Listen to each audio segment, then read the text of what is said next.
big mad about transparency, specifically some agencies complaining about an onslaught of FOIA requests coming from the conservative Heritage Foundation.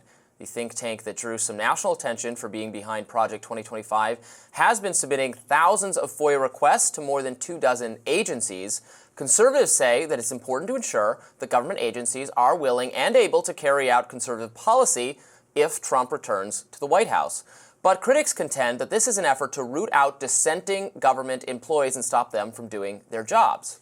ProPublica's Sharon Lerner and Andy Kroll reported that Heritage requested emails, memos, browsing history, and the like to see which government employees use terms such as climate equity, voting, or SOGI, an acronym for sexual orientation, gender identity, and expression. Lerner spoke to someone who processes FOIA requests who said that these requests came in at a rate of one every second. Here to dive into what is behind all of this is Sharon Lerner, investigative reporter at ProPublica. Welcome, Sharon. Thanks for joining us. Thanks for having me. Hi. So let's start by breaking down exactly what's going on here. The Heritage Foundation is requesting materials that they have a right to have access to as members of the American public, right? That's what FOIA is there for. Is the contention just that they're submitting too many? Well, our piece was about the fact that they were doing it at all. So the first point is that they are flooding these agencies. We first identified more than 2,000 FOIAs to more than 24 federal agencies. When we actually interviewed the folks from the Heritage Oversight, which is an arm of Heritage Foundation, they told us that they had submitted actually more than 50,000. So however you slice it, it's a lot. And there are a lot of ways to look at this. One is in conjunction with other efforts by the Heritage Foundation to set up the next presidential administration to clean house. And so we know from the content of these FOIAs that they're looking for very specific terms and employees who use these terms. And so in conjunction, you can see that that could be potentially used for a purge. The other big thing is that these requests, the volume of them, means that they're essentially overwhelming many of these agencies. So leaving them unable to process other FOIAs.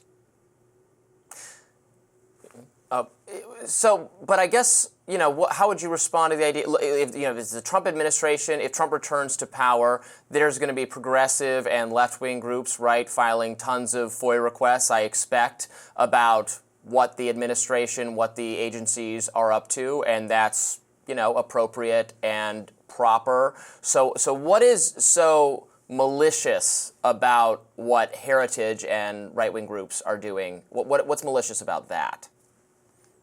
Sure. So I myself file FOIAs. For this story, I filed 6. In the past 2 years, I've filed about 50.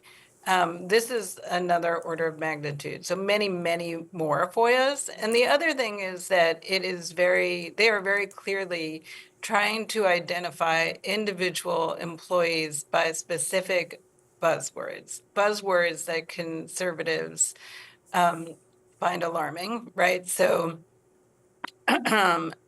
gender and climate equity and DEI.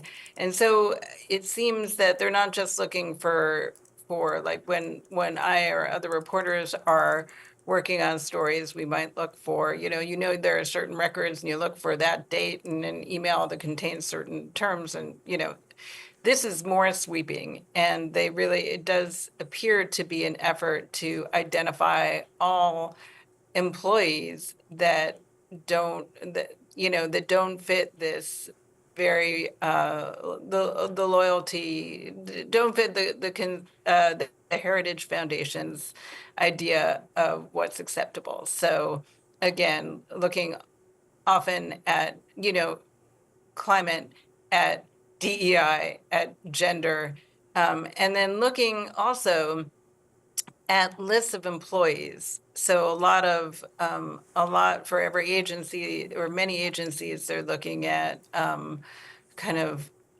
big trying to get rosters of everyone who's employed there and kind of tee up who's acceptable and who's not. For what we know, again, with other work reporting on heritage, is that they're trying to weaken protections for federal employees, so thousands of them could be fired by the next administration.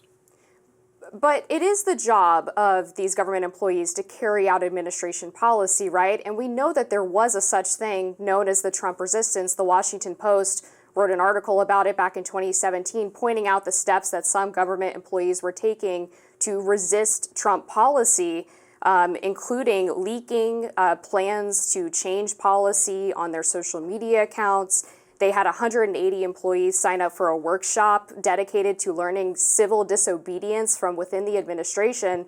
So are they not right to be concerned that federal employees could hamstring a future Trump administration? Well, my piece wasn't at all about whether they're right to be concerned. It's, sure, from their perspective, they feel that that employees who use, for instance, the term climate change would not be of liking potentially to a Trump administration. I assume they're entitled to whatever positions they want to take on that. But I think what we're seeing is an unprecedented, as far as I know, attempt to kind of size up use of FOIA to kind of get an accounting of every federal employee and whether they fit this this very particular idea of what Heritage thinks is appropriate in a federal employee. So one of the agencies I looked at was I got through FOIA the requests that 3 of these Heritage Foundation oversight guys submitted to the Department of the Interior, and it's really looking for. There are hundreds of requests looking for communications with voting rights groups, looking for communications, again, that included terms like climate. Well, if you look at what the Department of the Interior does, a big thing is, they protect public lands. And of course, climate is a fact. The fact that the climate is changing is a fact. If you are going to fire anybody in the agency who's looking or uses the term climate, well, that's a huge number. And I'm not saying that they necessarily are going to, but clearly they are looking for every employee in the Department of Interior that uses the term climate. Sharon, just briefly, as we're almost out of time here, just to broaden this out from specific employees.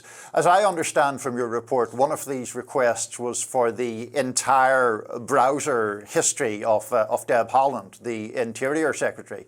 So in succinct terms, is part of the suspicion that this is, in effect, a fishing expedition for politically embarrassing material? I'm sure they would be happy to find that, and they have used what they consider to be embarrassing material that they obtained through FOIA. For instance, they got some training materials for about gender identity that were used by a branch of the Defense Department, and they took them to Fox News and basically highlighted them as evidence of the Biden administration's woke policy. So yes, I think they would love to find some embarrassing stuff in there. Sharon Lerner, we appreciate you coming on, sparring with us. Thanks so much. Thanks for having me.